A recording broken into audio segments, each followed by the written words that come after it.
Good morning student, कैसे हैं? Well done, ठीक हैं? ओके। आज हम कक्षा 10वीं की fire and ice second poem पढ़ते हैं। इस पोइम को रॉबर्ट फ्रॉस्ट ने लिखा है।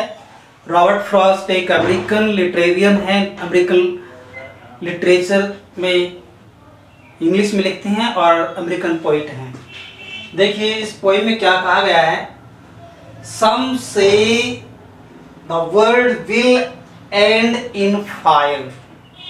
रॉबर्ट फ्रॉस्ट की जो एक कविता है फायर एंड आइस, उसमें कहा है Some say the world will end in fire, कि कुछ लोग कहते हैं कि ये संसार को आग जला देगी, इस संसार को आग नष्ट कर देगी, यह संसार आग में जल जाएगा, खत्म हो जाएगा।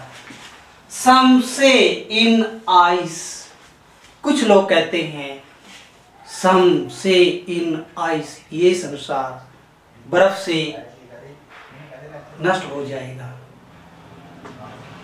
From what I have tasted of desire, लेकिन कवि कहता है कि जो मैंने महसूस किया है डिजायर, लोगों की जो इच्छाओं से, कामनाओं से, आकांक्षाओं से मैंने महसूस किया है।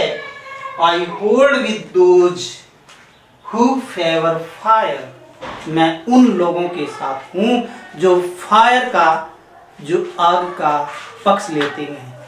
यहाँ पर फायर का मतलब है कि लस्ट, मानव को एक बहुत बड़ी लस्ट लगी हुई है, प्रलोभन की, विभिन्न प्रकार के मनोकामनाओं की, भिन्न भिन्न प्रकार की लस्ट, ऐश्वर्य की, तो वो भी संसार को नष्ट कर देगी। But if it had to perish twice, यहाँ पर कवि और आगे कहना चाहता है कि यदि इस संसार को पेरिश नष्ट करना है, ट्वाइस दूसरी बार भी नष्ट करना है, I think I know enough of hate, मैं सोचता हूं, मैं जानता हूं कि एक नफरत ही इसके लिए काफी है। नफरत कि मानव का मानव से नफरत करना ही इसके लिए एक बहुत बड़ा उदाहरण है, एक अहम है, और वही इसके नष्ट कर सकते संसार को दूसरी बार भी। To say that for destruction ice, to say that for destruction ice is also great. और यहाँ पर कवि कहते हैं कि आइस भी इसके लिए एक बहुत बड़ी साधन है नष्ट करने का। To say that for destruction ice, कि इस संसार को डिस्ट्रक्ट करने का, इस संसार को तबाह करने का, डिस्ट्रॉय करने के लिए भी आइस पर्याप्त है। इज ऑल्सो ग्रेट, बहुत बड़ी भूमिका ये आइस भी निभा सकती है। एंड वुड सफिस, और यही वुड सफिस का मतलब यही पर्याप्त है।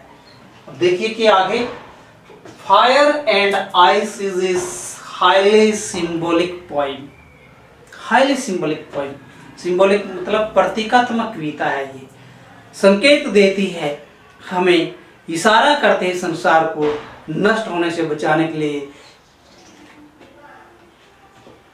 The poem is a meditation about how the world will end।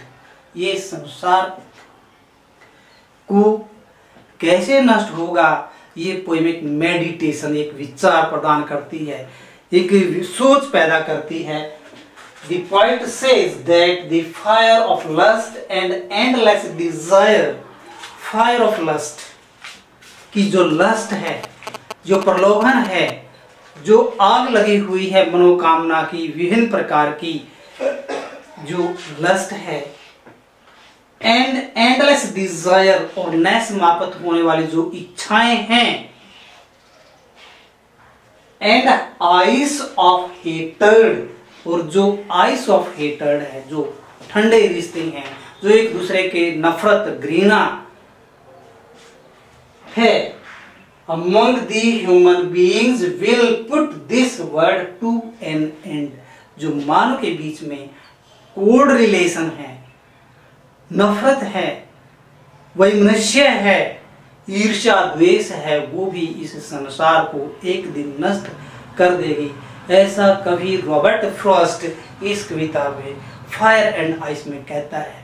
और बाद में ये भी संदेश देता है, यदि आपने इस संसार को लंबे तक चलाना है तो हमें lust and ice, fire of lust, desire, ice, cold hearted relation छोड़ने पड़ेंगे, आपस में बैर छोड़ना पड़ेगा और आपसे मिलकर सत्य का और प्रेम का मार्ग अपनाना पड़ेगा।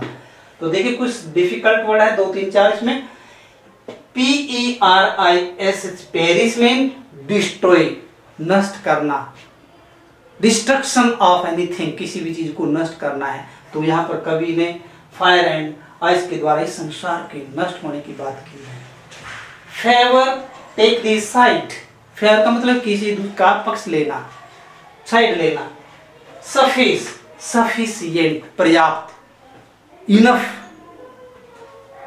Hold, take the side, hold, agree with, किसी के साथ सहमत होना। तो ये 3 पोइम है और ये पोइम एक संदेश देती है, प्रतीकात्मक है, सिंबॉलिक पोइम है कि फायर एंड लस्ट ही काफी है इस संसार को नष्ट करने के लिए। इसलिए हमें lust and desire, cold hearted relation छोड़ने पड़ेंगे यदि हमने अपने जीवन को आगे लंबे समय तक ले जाना है। तो उम्मीद है कि ये पोइम आपको अच्छी लगी होगी एक्सप्लेनेशन, और उम्मीद करता हूँ कि आप इसको बड़ी अच्छी तरह से लर्न करेंगे।